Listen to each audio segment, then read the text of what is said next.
With our political panel, and we want to discuss something that President Obama just said. He's actually speaking right now in North Carolina, and he addressed Donald Trump's lewd tape from 2005. Here's what he said. You know, you don't have to be a husband or a father to hear what we heard just a few days ago and say, that's not right. You just have to be a decent human being to say that's not right. And if it makes you mad, if you say that's not somebody I want representing the United States of America, you can do something about it, North Carolina. And Abby, what did he also said something a little later about forgiveness, right? And what was that? Yeah, basically that if I believe in forgiveness just like anybody else, but that doesn't mean I want this person to be president. It's kind of an interesting line, and probably one that in a slightly more red state like North Carolina, some of these battlegrounds, maybe even Indiana, could work well, because you have some people who are of faith who say, hey, I can forgive this guy, but the argument that the Clinton folks need to make is, let's not elect him president. And it's actually a shot also at Republican Senator Richard Burr, who's now in one of the closest Senate races in the country. He was asked about this tape, and he said, well, I'm a Christian, I believe in forgiveness, I'm going to forgive Donald Trump for apologizing, and I think I should support Donald Trump. So a shot at Richard Burr as Democrats try to pick up that seat. I think it's also important that the president said you don't have to be a father, brother, son to find Donald Trump's Access Hollywood tape offensive, because you shouldn't have to have that. It's not just that it's offensive if you have a woman in relation to you. It's offensive because it's offensive. I was just going to say, I do think that there is the Republican strategy on this is both the Christian forgiveness angle, and also with your Ben Carson interview, there's this idea that all of what Donald Trump said falls into this locker room talk thing. But if you separate out the whole Access Hollywood tape, some things he said, frankly, are locker room talk. When you get to the part of him chambering up a Tic Tac, talking about grabbing women, that is way beyond. Yeah, exactly. And Democrats, they just look at this, Jim. Right. President Obama does, all of Hillary Clinton's big name surrogates. It's like the gift that keeps on giving for them, right? They just this is what they want to skywrite till election day. And there are attack ads already brewing in some of these contested Senate races. And Kelly Ayotte, her opponent, is running ads with this audio now featured in it. And just the juxtaposition is amazing between the Trump campaign and the Clinton campaign right now. Hillary Clinton had Barack Obama, Michelle Obama, she had Al Gore all out on the campaign trail, over these last few days. Donald Trump's all by himself. Yeah. He's got think of that song. Yeah.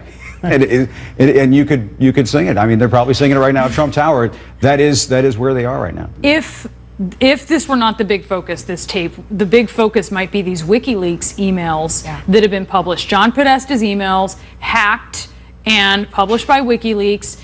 And at the very least, it creates this image of Washington as usual, people behaving as usual. And this is sort of an election where people are weighing the status quo and whether they want it. That's sort of an important thing.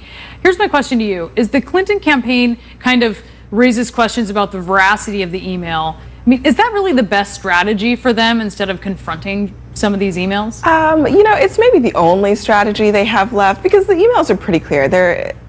That's the trouble with the emails, is that it's hard to kind of contest them once they've been verified. And I think, I put the question to them, have they found that mainstream media organizations have been publishing unsubstantiated emails or emails that are fake? And the answer was no.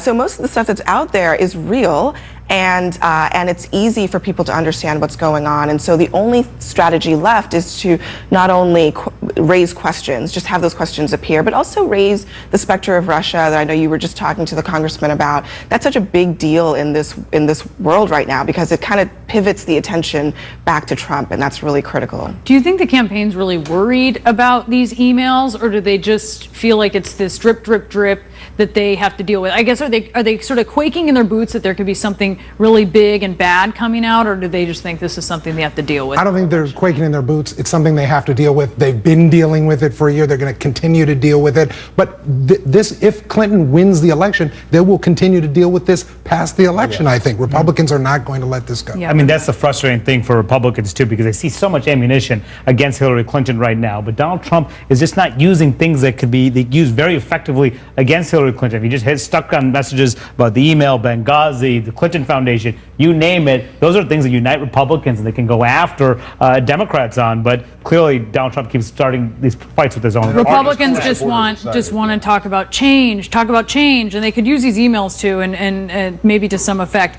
I want to talk to you about an entirely different subject. Okay, we have President Obama on CNN.com writing an exclusive editorial today, and he's calling for a manned mission to Mars. So all of those sci-fi folks out there will love this. Okay, within the next 20 years, this is part of what he said. He said, "We have set a clear goal vital to the next chapter of America's story in space, sending humans to Mars by the 2030s."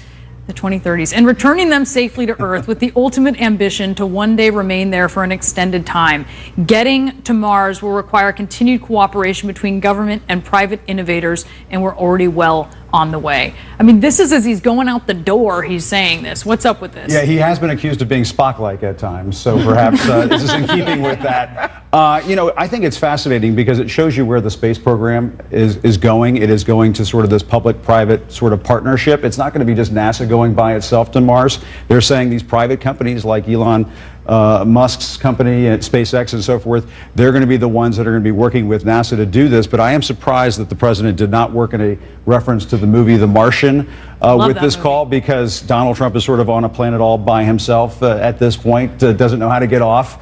But I do think that if we're watching astronauts go to Mars in the 2030s, and I know you sort of cringed there thinking about that thought. It's just so far. I mean, it's right around the corner. 15 years or so. That's actually why I was thinking that seems so. No, that's right around the corner. It would be so cool to see it, right? I mean, we have not seen a man or woman land on another planet in our, since we were little babies. It would. Speaking for myself, it would be amazing. It's something that really, in sort of our generation. Well, okay, except for you, Jim. No, I don't know.